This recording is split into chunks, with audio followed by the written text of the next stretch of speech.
My name is Penick, and I'm 25 years old, and I'm from Ukraine. I've lived in the orphanage 14 years. The orphanage building,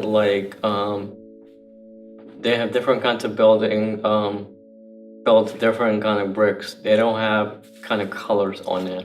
It's more like they just stuck to it, and all they did is just melted some mud in there and just stuck it there. And the problem is with the building is that it can easily fall apart.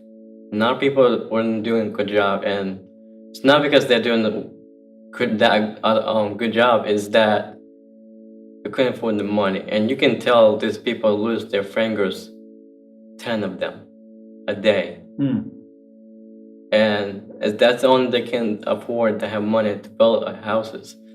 And you can look inside of the house; it looks fine, but if you go outside, it just looks like we just had like a hurricane or something. But the problem is with the building is when it rains, it doesn't really rain whole lot outside, but it rains a whole lot inside, and you can see all the leakage around the wall. And I remember one day when one night I was sleeping, and one day I woke up in the morning, you can see the flood, like the flood all over the place inside of it. You can't even walk with it. All you do, you can swim with it. And that's all we did. And it took us 7 hours or even more hours to take all these floods outside. And there were other kids in orphanage,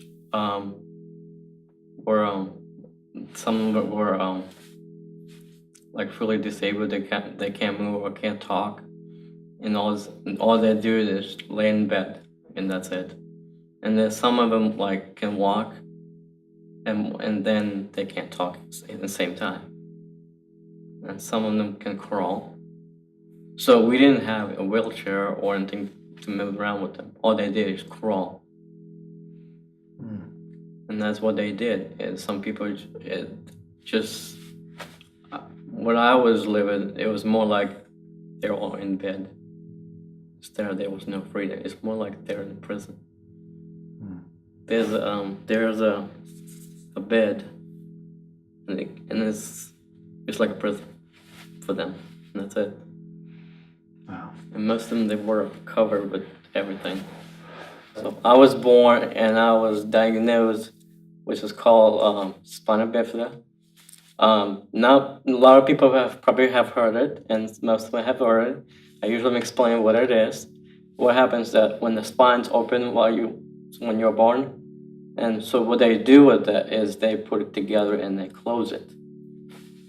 And it's probably like half the information I know, but I already know it the way how they do it. I mean, there's a lot of things I have to deal with the spinal bifida. I don't have to do. I don't have a horrible condition, thank goodness. It's just a tiny bit, and I don't have to deal with a whole lot of health problems. I don't have a problem when I get around with wheelchair. It's not a biggie.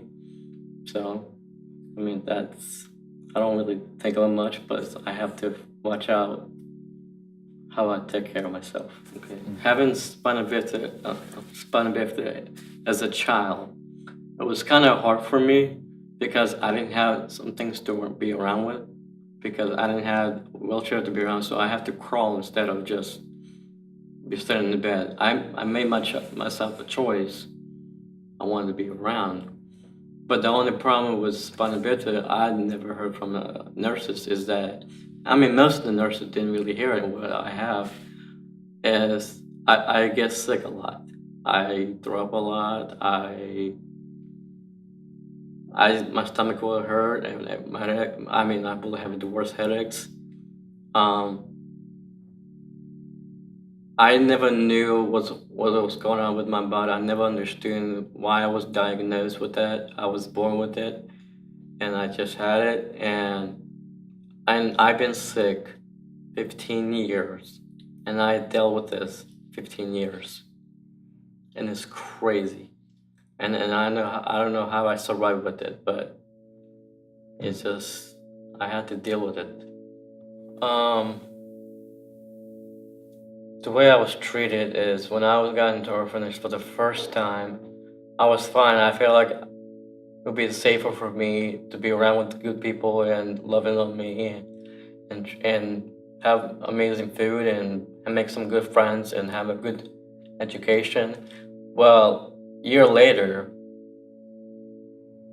if I make some mistakes, I mean, I made some mistakes on breaking toys or breaking things. I mean, even the small things, even though it's not important, people would drag to the bathroom, take the branches, and take the broom, and they find anything. It could be a brick, and they want to smash you so hard.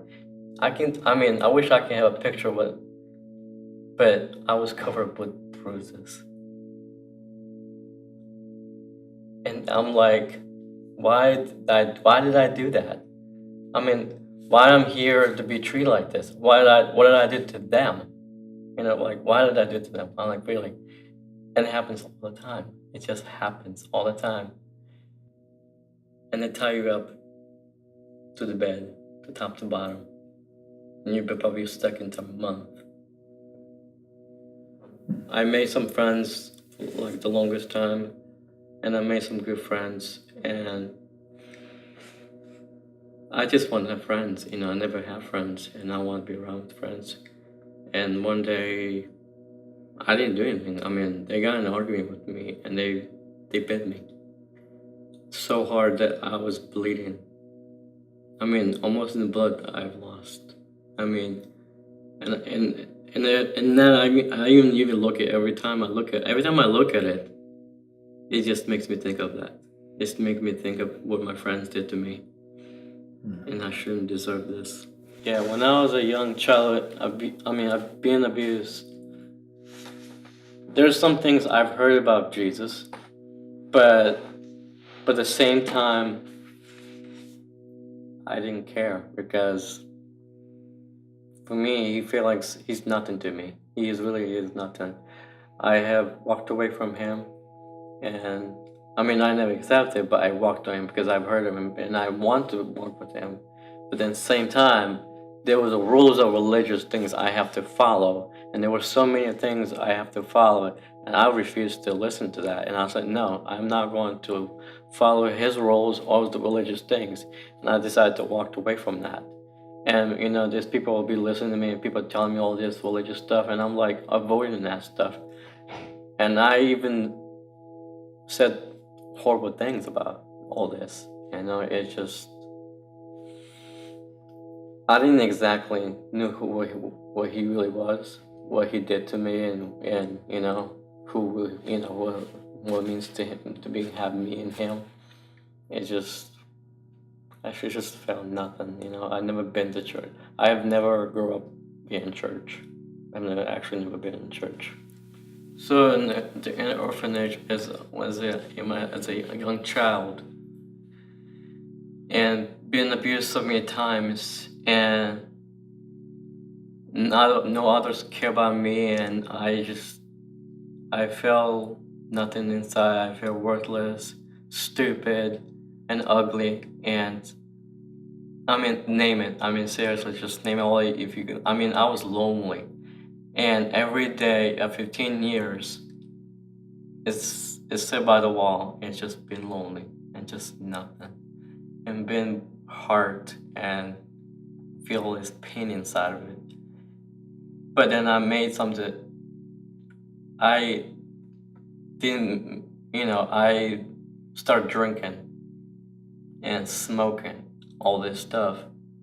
So that way I don't feel the pain inside of it, but at the same time I can still feel the pain.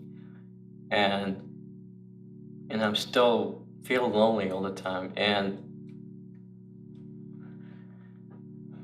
it's kind of hard because I've never been loved before. I don't know what it's like to be loved. And I was covered with hatred. It was like more like I was covered with darkness. It's like taking the blanket and just put a cover on you. That's how you felt. There was no light, there was no love, there was no joy, and there was no happiness in my life. I've never experienced all this. all I experience is the darkness inside of my life.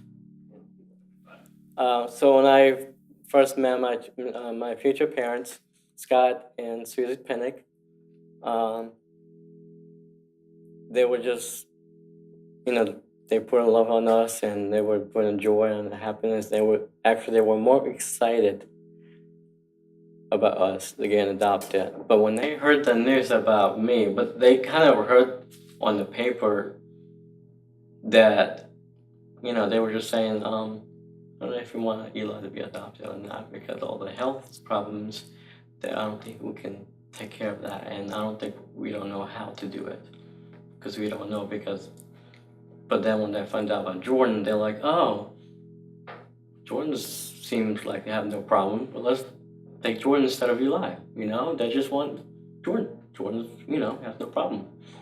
Well, it didn't happen that night, because that night, my mom went to bed. She was having a trouble sleeping. She don't know why she was having trouble sleeping. She thought she was jet lagged. Maybe that's why. It wasn't that. It was God answering her prayer. It's and he literally got my mom's face. Said, look, you made the horrible choice leaving Eli in the orphanage. You think if you don't want him right now, he will have a month left to live. I worked so hard to get him out of here. And when that made like a wake up call, she really like, what I'm supposed to do. So she said, you know what? I'm going to obey God. I'm going to do whatever God tells me to do. And she literally took me out of it. And no matter how hard it was, she took me out of it. All this mess that I've been through, 15 years of orphanage. And I'm blessed to be here. I wouldn't be here today and sharing the story, what God's done in my life. It's awesome.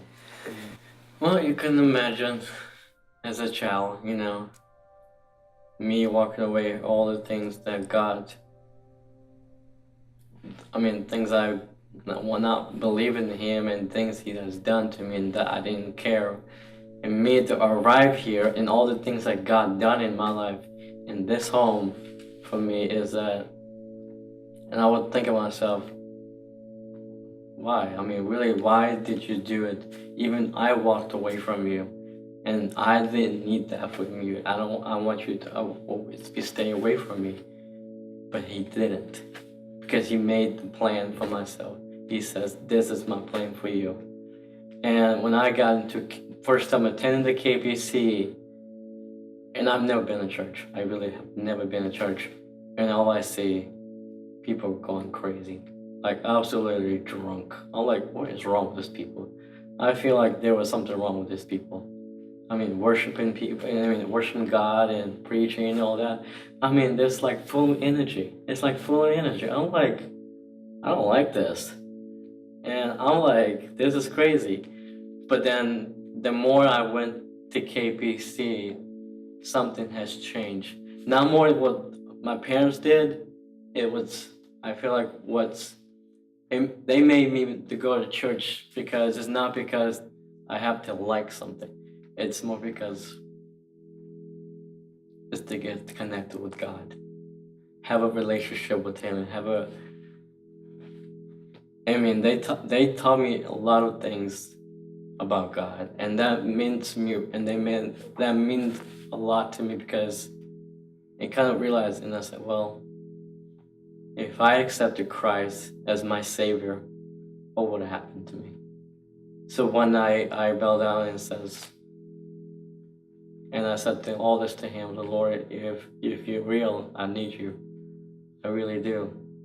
And I accepted Christ, which like 7 years ago now. And literally I woke up the next morning as a new person. And it felt so good. It felt so safe. that He's with me no matter where I'm going. Because I'm in a wheelchair, I feel like not a lot of people get the chance to meet me, a real me.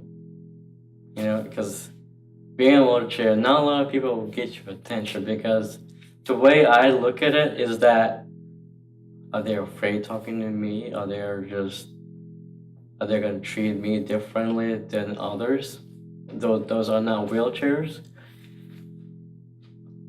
What I want people to know is it's not. I'm not want to push them. I don't want it. That's your choice.